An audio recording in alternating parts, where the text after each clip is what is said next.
اللہ رب العزت کا ارشاد ہے وَلَقَدْ كَرَّمْنَا بَنِي آدم، ہم نے آدم کی اولاد کو عزت بخشی ہے۔ بقیہ تمام مخلوق کے مقابلے میں آدم کی اولاد کو عزت بخشی ہے۔ وہ کیسے عزت بخشی ہے؟ مفسرین فرماتے ہیں علم کے ذریعے عزت بخشی ہے۔ علم۔ حضرت سید احمد صاحب پالنپوری رحمۃ اللہ علیہ افتتاح درس کے موقع پر حضرت نے قرآن کی تفسیر کے ذریعے علم کی اہمیت ہمیں سمجھائی تھی۔ تو حضرت سورہ والتین سے شروع کیے، والتین والزیتون وطور سینین وہذا البلد الامین۔ اللہ تعالیٰ نے اس سورت کی شروعات میں 4 چیزوں کی قسم کھائی ہے۔ سب سے پہلے انجیر، پھر زیتون، پھر طور سینا پہاڑ، وہذا البلد الامین، نمبر 4 مکۃ المکرمہ۔ ان 4 چیزوں کی اللہ تعالیٰ نے خصوصیت کے ساتھ قسم کیوں کھائی ہے؟ تو حضرت نے فرمایا کہ ہم انسان کے کھانے والی چیزوں میں سے سب سے بہترین چیز وہ پھل ہے، اور پھل کی 2 قسمیں ہیں۔ یہ قسم وہ پھل جن پھلوں سے تیل نکلتا ہے، اور ایک قسم وہ پھل جن سے تیل نہیں نکلتا۔ جن سے تیل نہیں نکلتا ہے ان میں سے تمام میں سب سے بہترین پھل انجیر ہے، تو اللہ تعالیٰ نے انجیر کو بیان فرمایا۔ اور جن سے تیل نکلتا ہے ان میں سب سے اعلیٰ پھل وہ زیتون ہے، تو دوسرے نمبر پر اللہ نے زیتون کو بیان فرمایا۔ اور تمام پہاڑوں میں سب سے اعلیٰ اور بلند مرتبے والا پہاڑ وہ طور سینا ہے، جس پر اللہ تعالیٰ نے حضرت موسیٰ علیہ السلام سے کلام فرمایا۔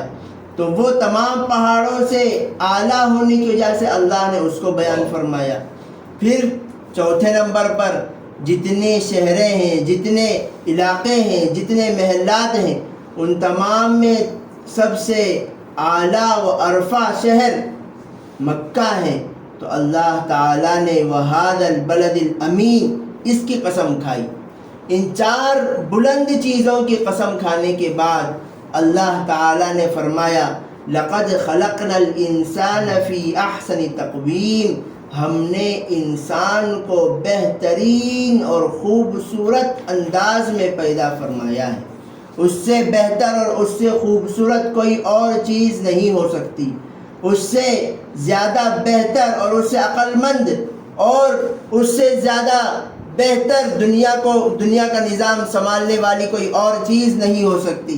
نہ کمپیوٹر کے ذریعے سنبھالا جا سکتا ہے، نہ کسی اور بنائی ہوئی چیزوں کے ذریعے، مشین کے ذریعے سنبھالا جا سکتا ہے۔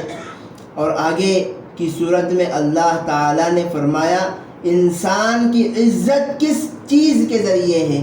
فرمایا اقرأ بسم ربک الذی خلق، کہ پڑھیے اس رب کے نام سے جس رب نے تمہیں پیدا فرمایا۔ جب وہ علم حاصل کرے گا تبھی انسان کی عزت ہوگی، اگر علم حاصل نہ کرے تو انسان کی عزت نہیں ہوگی۔ بغیر علم کے جو بندہ ہوتا ہے اس کا استعمال اسی طریقے سے ہوتا ہے جیسے کہ ہم گاڑی میں گھوڑے کو لگا دیے، ضرورت کے لیے جیسے استعمال وہ ہو رہا ہے، جیسے بکرے کو استعمال کرتے ہیں، گائے کو جیسے استعمال کرتے ہیں، ضرورت کے لیے جیسے استعمال کرتے ہیں بقیہ جانوروں کو، اسی طریقے سے بے علم انسان کا بھی استعمال ہوتا ہے۔ تو اللہ تعالیٰ نے فرمایا پہلی وحی میں بتلا دیا کہ اس نبوت میں، اسلام میں علم کی بڑی اہمیت ہے، اور ان تمام علم میں بھی اس علم کی زیادہ اہمیت ہے جس علم کو اللہ کے نام سے شروع کیا جاتا ہے۔ بسم اللہ الرحمن الرحیم کے ذریعے جو علم شروع کیا جاتا ہے وہ علم قرآن پاک کا علم ہے۔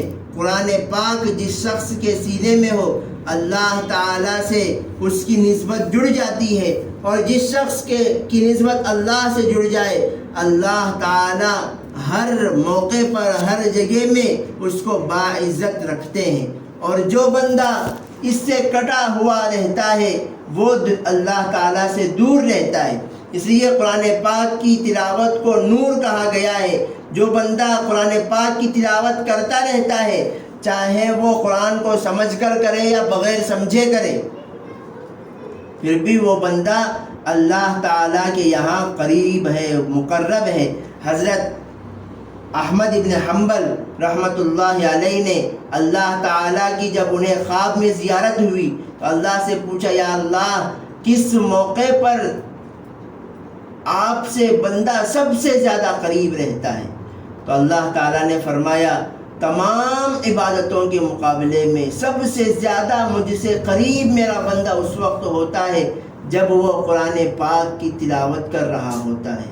تو اللہ تعالیٰ سے حضرت احمد ابن حنبل رحمۃ اللہ نے پوچھا کہ اللہ کیا قرآن پاک سوچ کر سمجھ کر پڑھنے سے وہ قریب رہتا ہے یا بغیر سوچے سمجھے پڑھنے سے بھی قریب رہتا ہے؟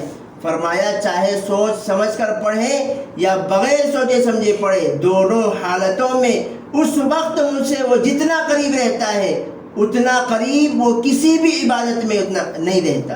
تو یہ قرآن پاک کی تلاوت ہمیں سیکھنا چاہیے۔ ہم جتنے بھی بڑے ہو جائیں، اللہ کے نبی صلی اللہ علیہ وسلم پر جب قرآن پاک نازل ہوا تو اس وقت جو صحابہ موجود تھے وہ بڑے عمر کے تھے، سب بالغ تھے، بالغ اور عاقل تھے، بڑی عمر کے تھے، بال بچے والے تھے، شادی شدہ تھے۔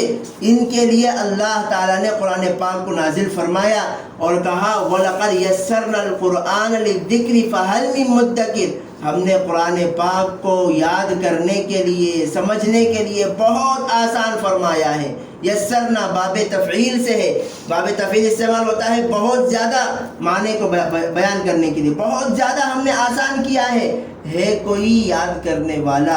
آپ دنیا میں دیکھیے کتنے لوگ ہیں جو پورے مکمل قرآن کو اپنے سینے میں وہ سمائے ہوئے ہیں، کتنے چھوٹے چھوٹے بچے ہیں جنہیں اب تک سیدھے سے کپڑا پہننا بھی نہیں آتا، لیکن وہ قرآن پاک کے مکمل حافظ ہوتے ہیں۔ جب قرآن پاک اتنے چھوٹے بچوں کے ذہن میں بآسانی بیٹھ سکتا ہے، اتر سکتا ہے، ان کے دلوں میں بس سکتا ہے، تو بڑوں کے دلوں میں تو آرام کے ساتھ وہ قرآن پاک یاد ہو سکتا ہے، ان کے ذہن نشین ہو سکتا ہے۔ اسے قرآن پاک کا علم حاصل کرنے کی مکمل کوشش کریں، اور جنہیں قرآن پاک پڑھنا آتا ہے وہ قرآن پاک سمجھنے کی کوشش کریں۔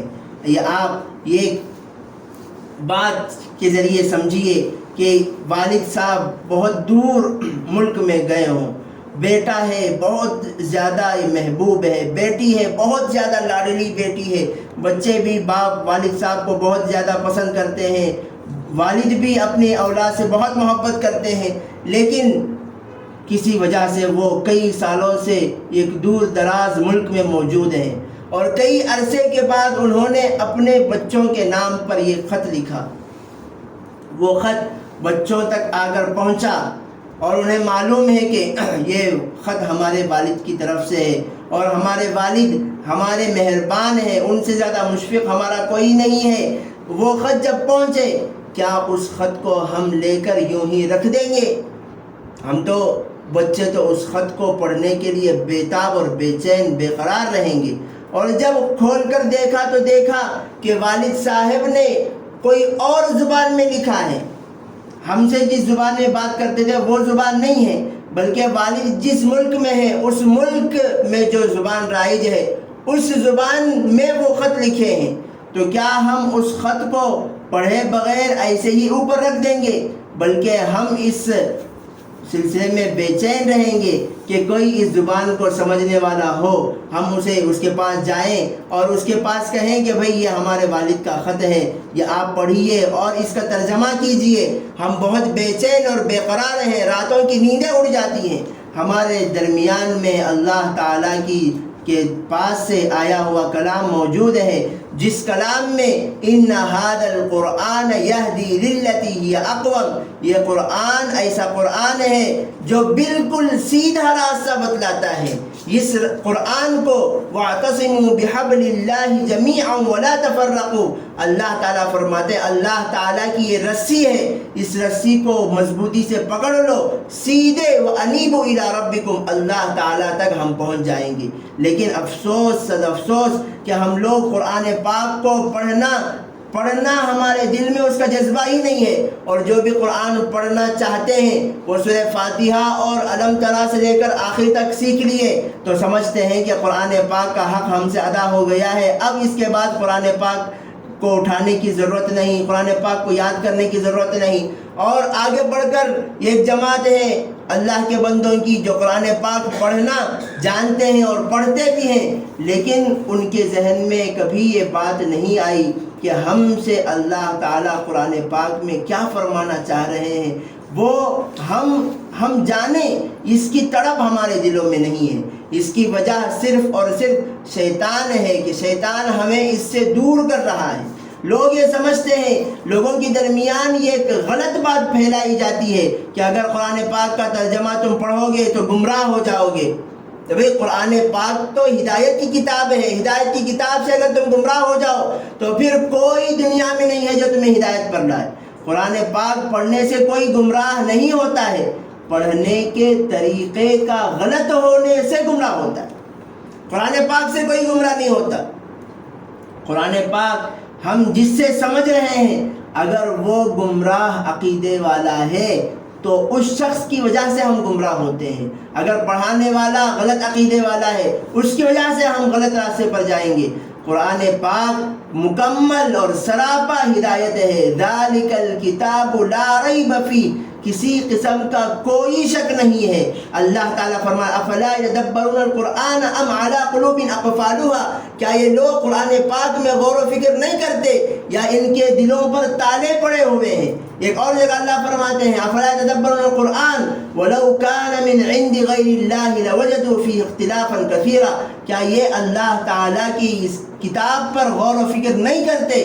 کیونکہ اگر یہ قرآن اللہ کے علاوہ کسی اور کی طرف سے آیا ہوا ہو تو قرآن میں وہ بہت زیادہ اختلاف کو پاتے، لیکن قرآن میں کہیں بھی ایک آیت بھی اب تک نہ کوئی دکھا سکا ہے، نہ قیامت تک کوئی دکھا پائے گا جس آیت کے بارے میں وہ یوں کہے کہ یہ آیت فلاں جگہ کی آیت کے مخالف ہے، اس آیت کا مطلب کچھ اور ہے، اس آیت سے کوئی اور غلط مطلب بتایا جا رہا ہے۔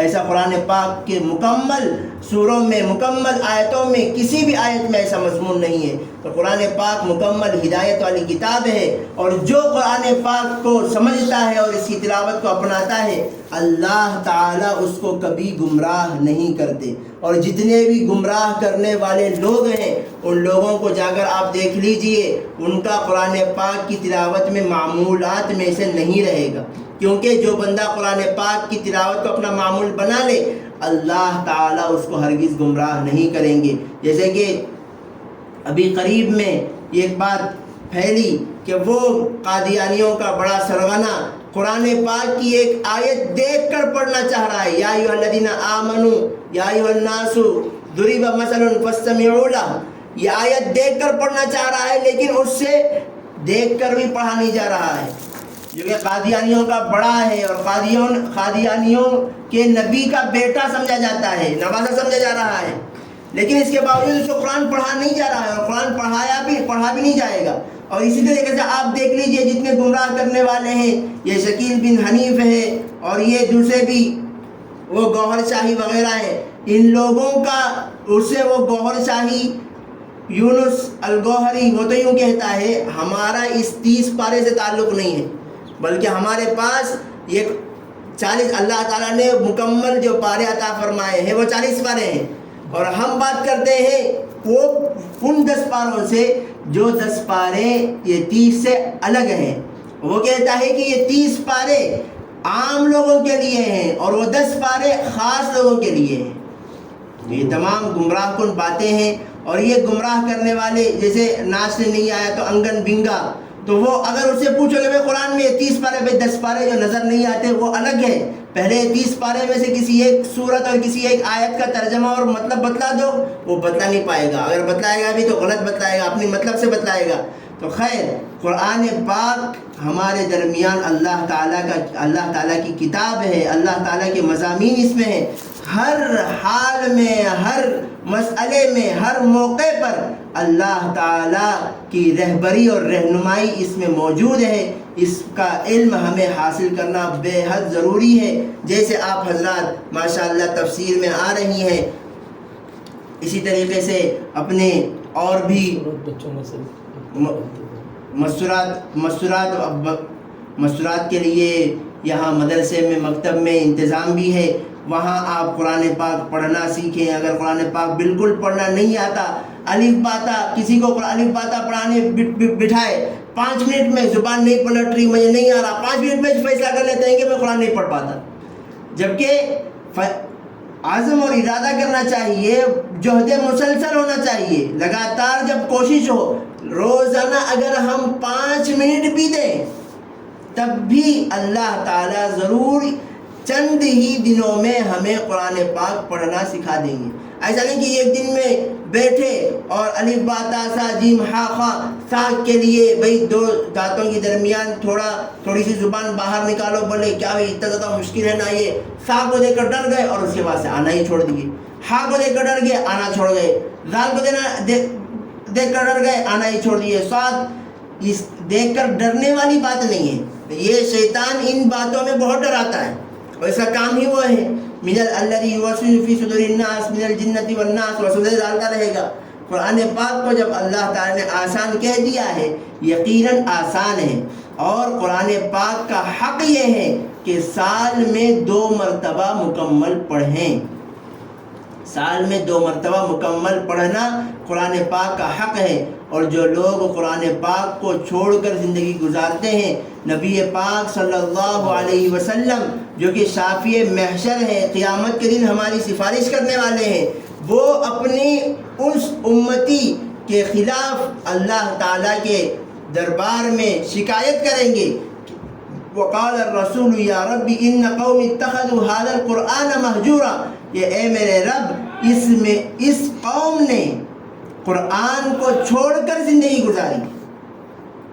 تو جب اللہ کے نبی علیہ السلام ہمارے خلاف شکایت کریں گے تو ہم کس کی سفارش کے ذریعے جنت میں جا سکتے ہیں؟ اس لیے ہم اس میں سنجیدگی سے سوچیں، اور مدرسے میں انتظام ہے، آ کر داخلہ کریں، مشورہ کریں، وہاں بھی مدرسے سے متعلق ذمہ داران موجود ہیں، ان سے بھی مشورہ کریں، ترتیب بنائیں، جو وقت ہے اس وقت میں اپنا نظام بنائیں۔